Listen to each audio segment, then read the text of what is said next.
is Monday, June 23, and we will DJ.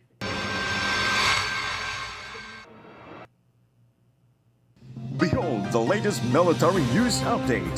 This is AFP Community News, hosted by Rob Suzon every 12 noon, Mondays to Fridays.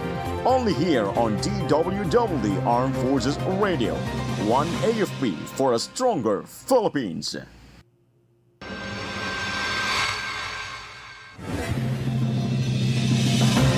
Philippine and U.S. Army sharpened night air medevac skills in joint exercise.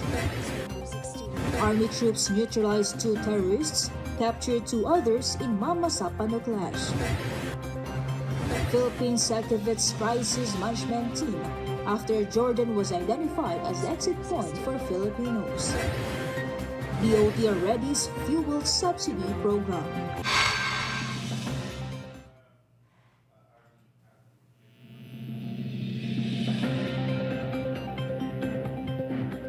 Hello to everyone, especially to our troops at Camp Emilio Ginaldo in Quezon City.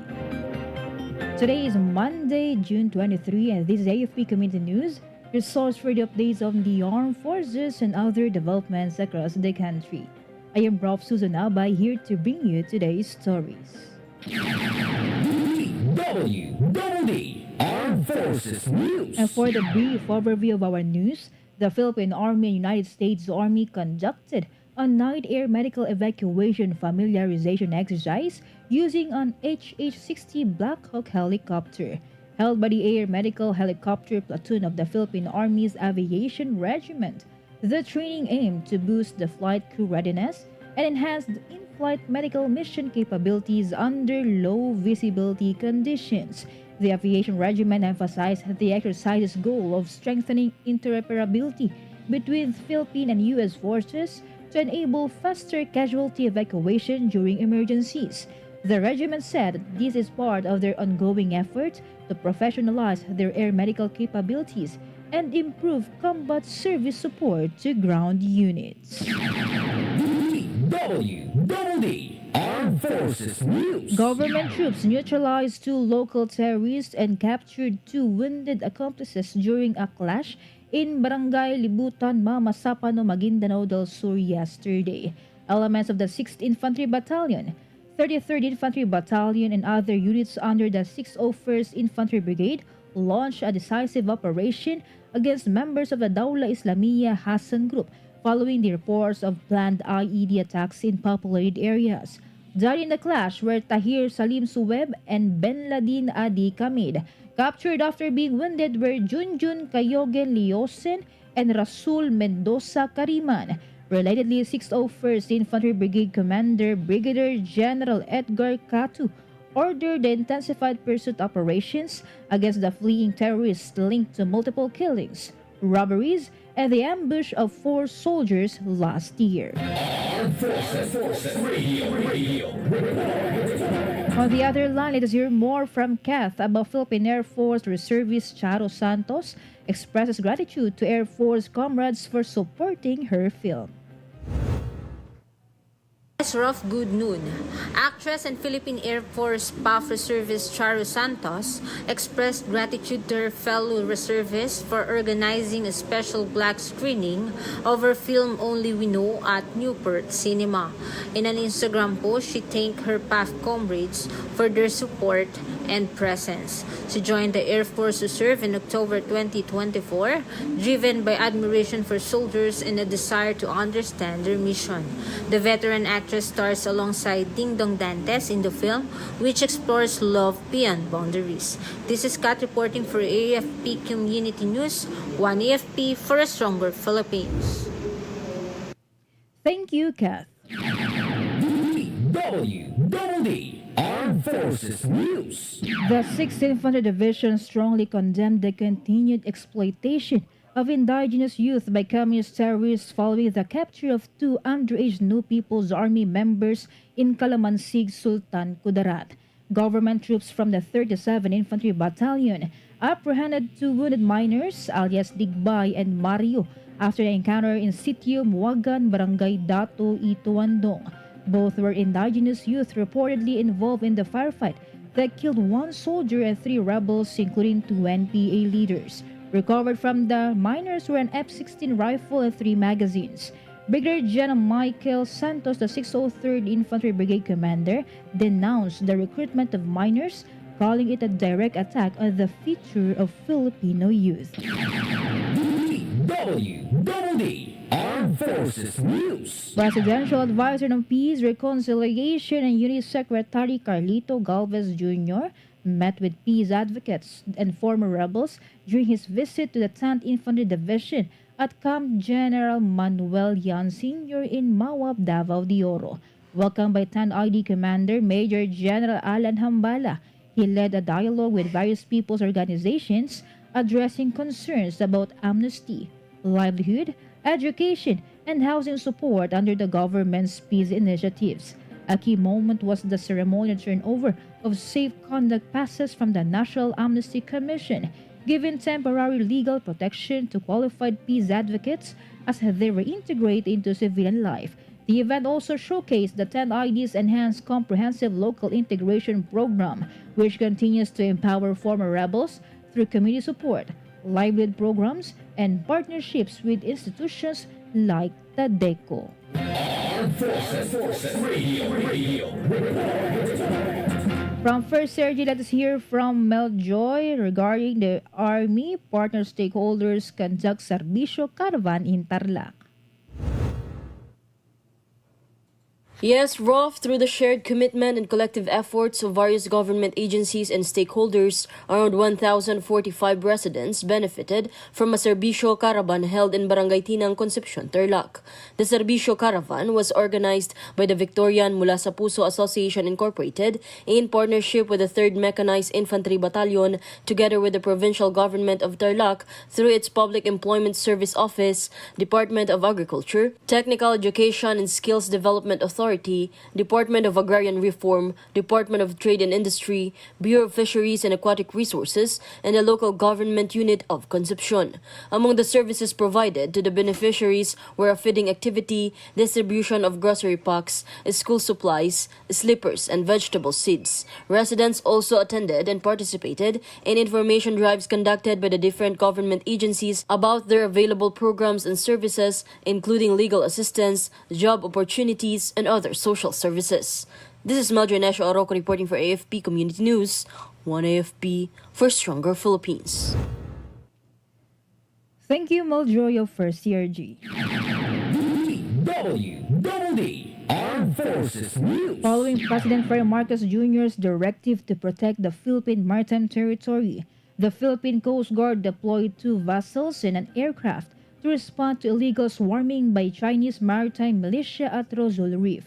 BRP Cape San Agustin, BRP Cape Engaño, and a PCG Islander aircraft confirmed the presence of over 50 CMM vessels inside the country's exclusive economic zone, about 130 nautical miles off Palawan. PCG units challenged the vessels via radio, citing violations of international maritime law and Philippine sovereignty. Despite the calls to cease the swarming, the CMM vessels remained unresponsive. PCG teams used the inflatable boats to document vessel bow numbers and pledged to continue lawful, non-escalatory monitoring of intrusions within Philippine waters. DWDD National News. And now for our national news, the Philippine Embassy in Amman has activated its crisis management team after Jordan was designated as the exit point for Filipinos evacuating from Israel. Philippine Ambassador to Jordan Wilfredo Santos met with the embassy staff at the Migrant Workers Office in Jordan to plan border extraction operations. Santos and Labor Attaché Army Evangel Peña called on the CMT to adopt a unified response under the One Country Team approach.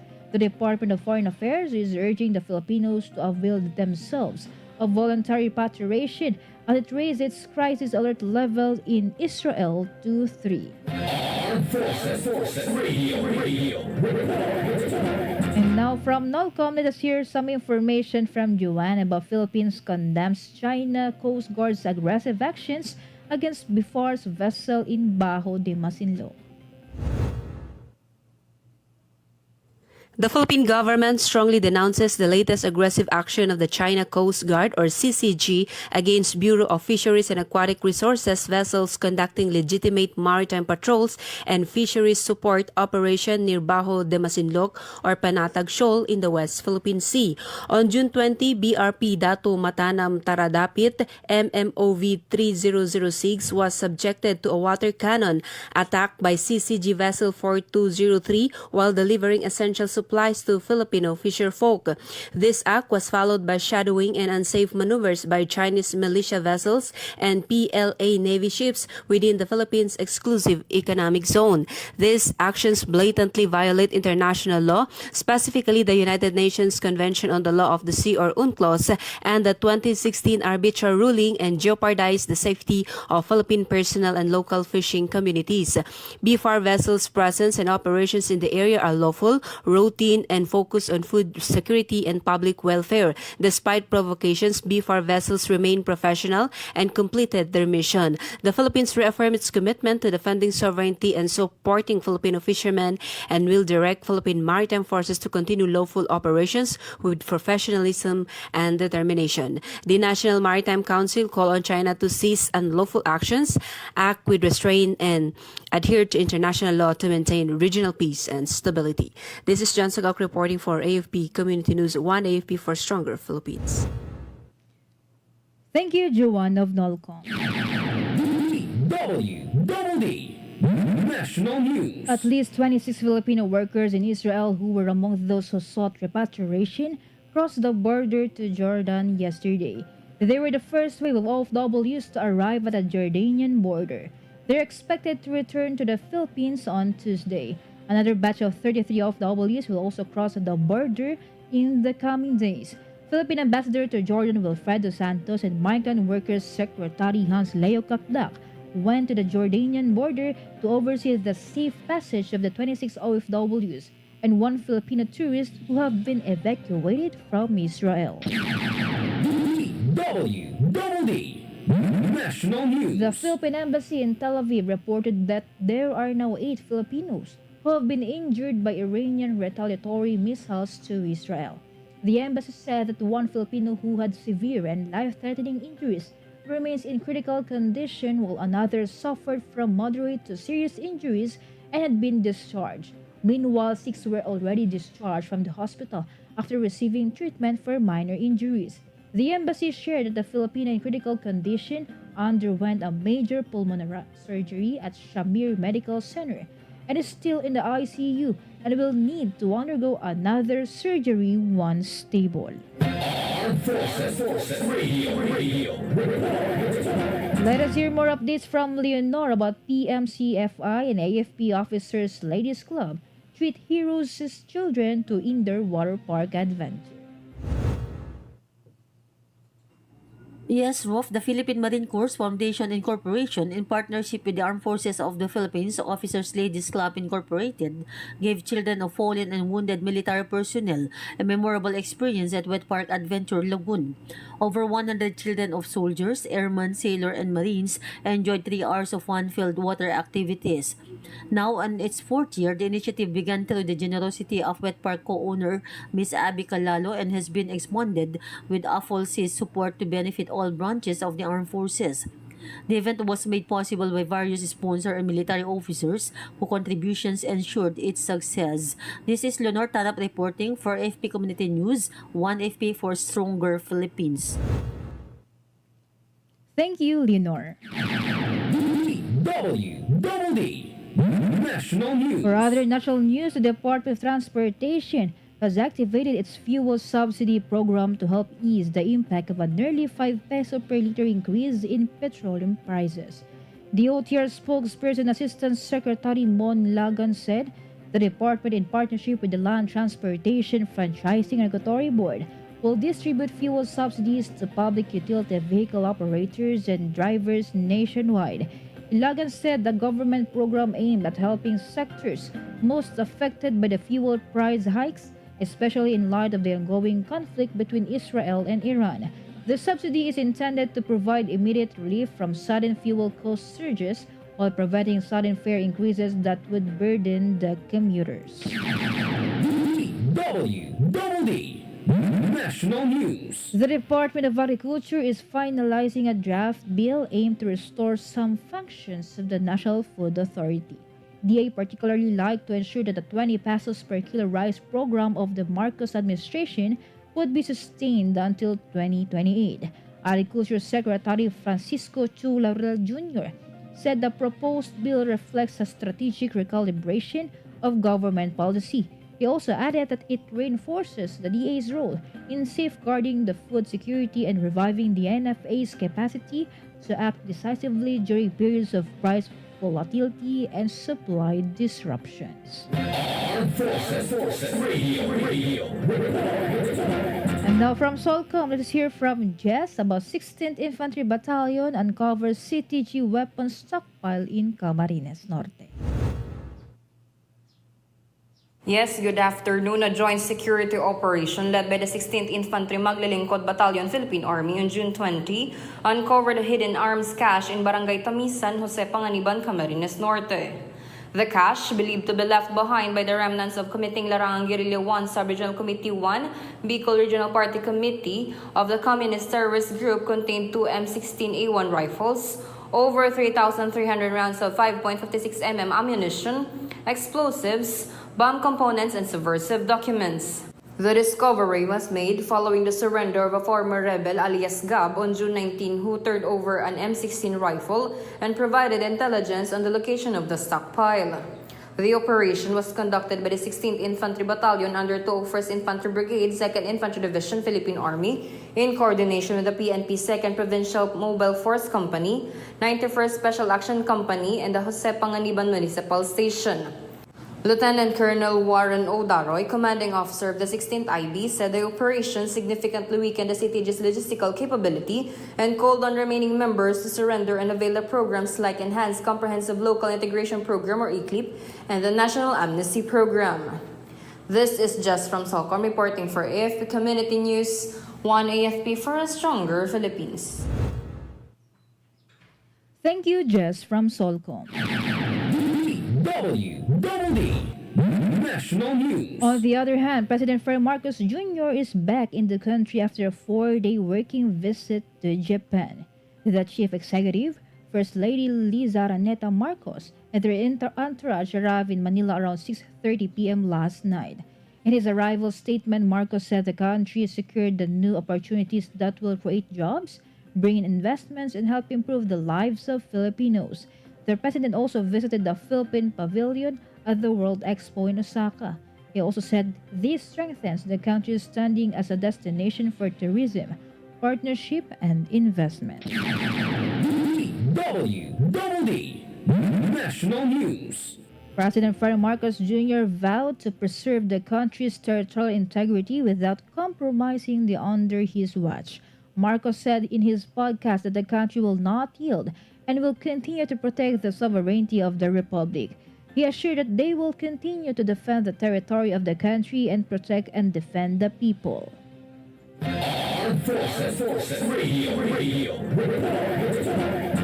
From our reporter on the ground, let us hear the report of Gina about test that accredits the Philippine Army's first Tech VOC training school. Yes, Raf, the Philippine Army marked a milestone in skills development as Technical Education and Skills Development Authority accredited the Service Support Training School under the Army Support Command during a ceremony at Camp Serbiliano, Aquino, Tarlac City. TESDA Provincial Director Benhur B. Baniked awarded the accreditation, making SSTS the Army's first TESDA recognized training institution. The school can now offer nationally certified Tech VOC courses to Army personnel. Army Chief Lieutenant General Roy M. Galido highlighted the partnership's importance, saying it equips soldiers with valuable skills for both military service and civilian life. This is Gina reporting for AFP Community News, 1 AFP for Stronger Philippines. Thank you, Gina.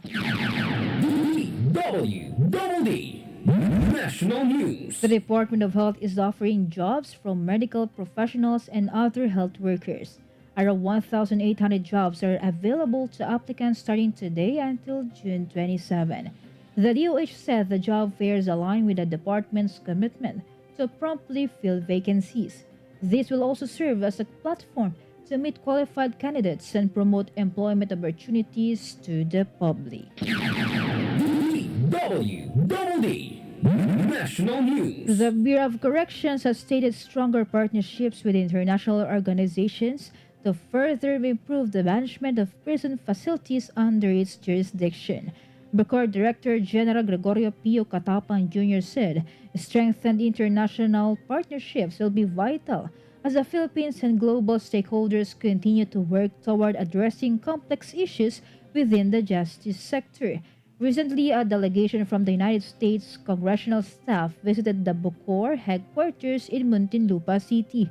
BUCOR said that the members of the delegation obtained first-hand information on the living conditions of persons deprived of liberty and the ongoing activities at the new Bilibid prison. Armed Forces Radio. And more updates from SHA, 12 CMO Battalion joins Caritas Manila Bloodletting Drive.